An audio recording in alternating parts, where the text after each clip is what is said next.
আমাদের পার্শ্ববর্তী দেশ আমাদেরকে বিপদে ফেলে যারা অট্ট হাসিতে হাসতেছে, তাদের মিডিয়াগুলোতে আপনি তাকিয়ে দেখেন, তাদের পপুলার মিডিয়াগুলোতে পর্যন্ত আমাদের দেশে তারা পানি ছেড়ে দিয়ে তারা অট্ট হাসিতে মেতে পড়েছে। আপনারা সে সমস্ত নিউজগুলো দেখেছেন। তাদের ব্লগাররা পর্যন্ত আমাদের দেশ নিয়ে ক্রিটিসাইজ করছে।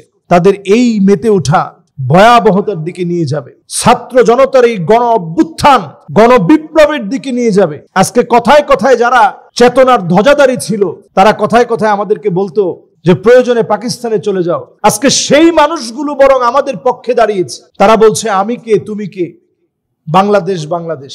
তারা আমার দেশের নামে স্লোগান দিচ্ছে।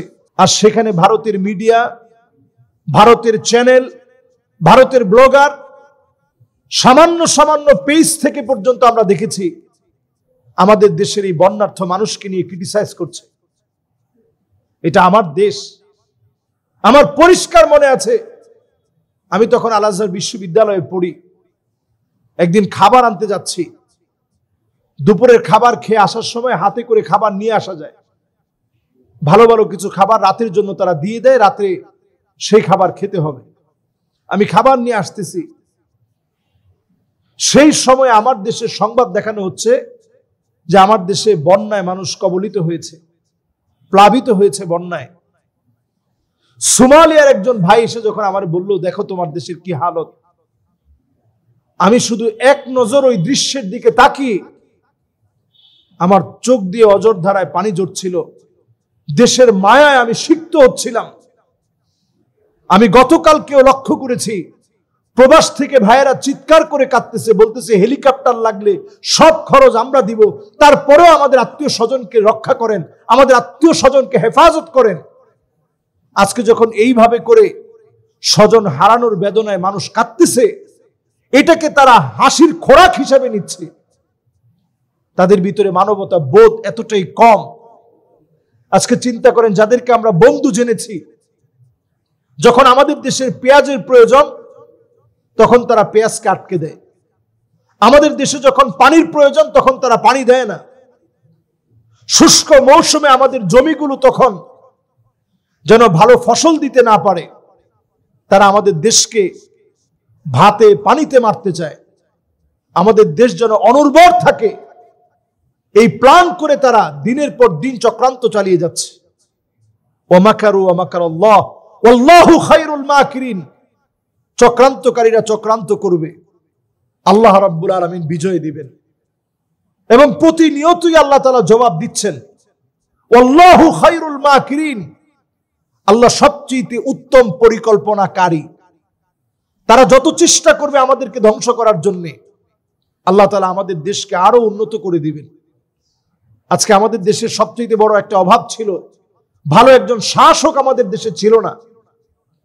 এখন আমাদের কথায় যে শাসক নির্ধারিত হয়েছে, আমরা তাদের পাশে থাকি, তাদের ভুলগুলো আমরা সঠিকভাবে ধরিয়ে দেওয়ার চেষ্টা করি। এখন অন্তত আন্দোলন করে কোনো অধিকারের কথা ভুলে গিয়ে বরং তাদের হাতগুলোকে শক্তিশালী করি।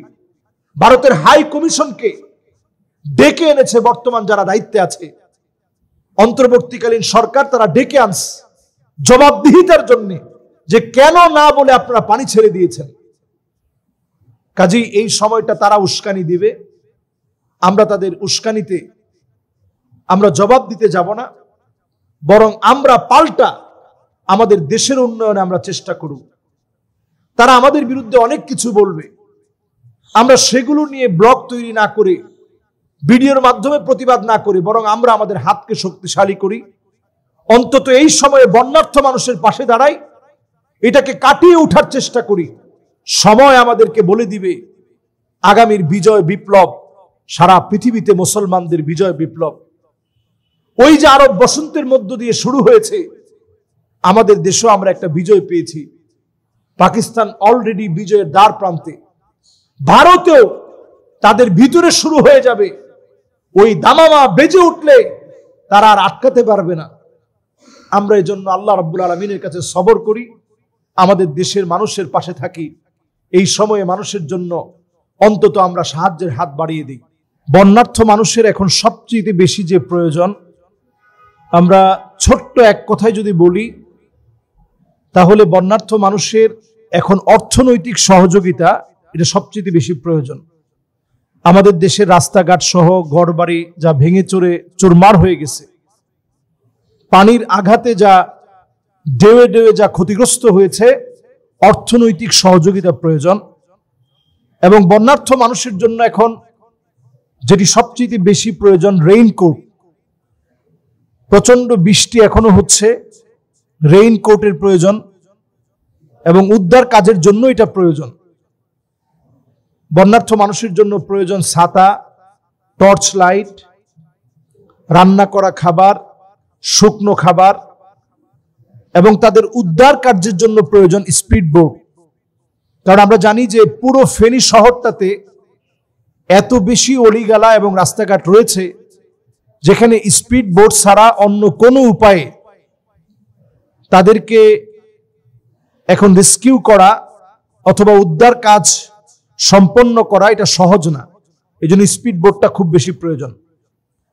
এবং মোবাইলগুলোকে রিচার্জ করার জন্য পাওয়ার ব্যাংক এ জাতীয় যদি কোনো ব্যবস্থা থাকে, কারণ একজন আরেকজনের সঙ্গে যোগাযোগ করতে পারছে না, কে কোথায় আছে, সংবাদ জানাতে পারছে না। সন্তান বাবা থেকে বিচ্ছিন্ন হয়ে পড়েছে, বাপ সন্তান থেকে বিচ্ছিন্ন হয়ে পড়েছে। দুর্বিষহ এই সময়ে মোবাইল রিচার্জের বড় প্রয়োজন। পাওয়ার ব্যাংক জাতীয় কোনো কিছু দিয়ে যদি তাদেরকে সহযোগিতা করা যায়, এবং ভলান্টিয়ার বা স্বেচ্ছাসেবী যারা কাজ করবে, সকল দিকে কাজ করার মানসিকতা যাদের আছে, এরকম কিছু মানুষ প্রয়োজন। লাইফ জ্যাকেটের প্রয়োজন, এবং তাদের এই সময়ে প্রয়োজন হচ্ছে গর্ভবতী যারা নারী আছে তাদেরকে হসপিটালে পাঠানো। আমরা গতকালকেও দেখেছি 9 মাসের অন্তঃসত্ত্বা বাচ্চা পেটে, মা চিৎকার করতেছে যে আমাকে একটু উঠান, কিন্তু আপ্রাণ চেষ্টা করেও দীর্ঘক্ষণের লড়াই অনেক কষ্ট করে শেষ পর্যন্ত তিনি আর বাঁচেনি। এইরকম গর্ভবতী যে নারীরা আছে তাদেরকে আশ্রয় কেন্দ্রে অথবা হসপিটালে পাঠানো, আশ্রয় কেন্দ্রে খাবার পৌঁছানো, এটা আমাদের দায়িত্ব। এছাড়া শুকনো খাবার এই মুহূর্তে মানুষের উদ্ধার জরুরি এবং শুকনো খাবার দেওয়া জরুরি। মোমবাতি তাদের জন্য নিয়ে যেতে হবে, কারণ কারেন্ট এই অঞ্চলগুলোতে বিচ্ছিন্ন অবস্থায় আছে। তাদের এখানে এখন ইলেকট্রিসিটি নাই বললেই চলে। ঔষধ সামগ্রী, মেডিকেল টিম পাঠিয়ে প্রয়োজনীয় যে ওষুধগুলো রয়েছে, আমরা প্রত্যেকেই জানি যে এই সময়ে পানিবাহিত বিভিন্ন রোগ ছড়িয়ে পড়তে পারে, ডায়রিয়া এবং জ্বরে আক্রান্ত হতে পারে, বিভিন্ন রকমের সমস্যা সৃষ্টি হতে পারে। এজন্য একটা মেডিকেল টিম করে ওই মেডিকেল টিমের মাধ্যমে ওষুধ সামগ্রী পৌঁছাবেন আপনারা অবশ্যই। বন্যা পরবর্তী পুনর্বাসন, এই যে আমাদের ক্ষয়ক্ষতি যেগুলো ভেঙে চুরমার হয়ে গিয়েছে, এদেরকে কিভাবে পুনর্বাসন করা যায়, এই প্রোগ্রাম আমাদের প্রত্যেকের মাথায় থাকতে হবে। আমরা অনেকেই বলেছি যে আমরা ভারতের চাইতে বড় একটা বাঁধ নির্মাণ করব। তারা 730 ফিট বাঁধ নির্মাণ করেছে, তারা 7030 ফিট বাঁধ নির্মাণ করেছে। আমরা এর চাইতে বড় নির্মাণ করব। এটার জন্য আমরা ফান্ড তৈরি করার জন্য অনেকে আমরা ভিডিও বানাচ্ছি যে আরেকটা বাঁধ নির্মাণ করলেই মনে হয় আমার দেশটা বেঁচে যাবে।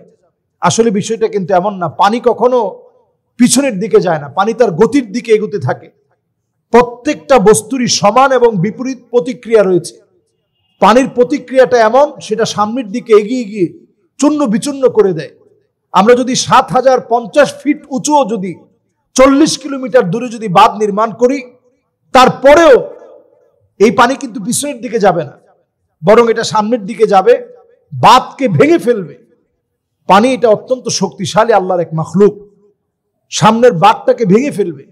এজন্য যারা আমরা প্রবাস থেকে চেয়েছিলাম বাঁধ নির্মাণ করতে, আমরা টাকা পাঠাবো, আমরা আমাদের এই দেশটাকে আরেকটা বার নতুন করে গড়তে, যাদের ক্ষয়ক্ষতি হয়ে গিয়েছে তাদের পুনর্বাসনে ইনশাল্লাহ আমরা সহযোগিতার হাত বাড়িয়ে দেব। এবং সর্বোপরি আমরা সবাই সবার জন্য এই মুহূর্তে দোয়া করতে থাকি, আল্লাহ যেন আমাদের প্রত্যেককে হেফাজত করে। আসসালামু আলাইকুম ওয়া রাহমাতুল্লাহি ওয়া বারাকাতুহু।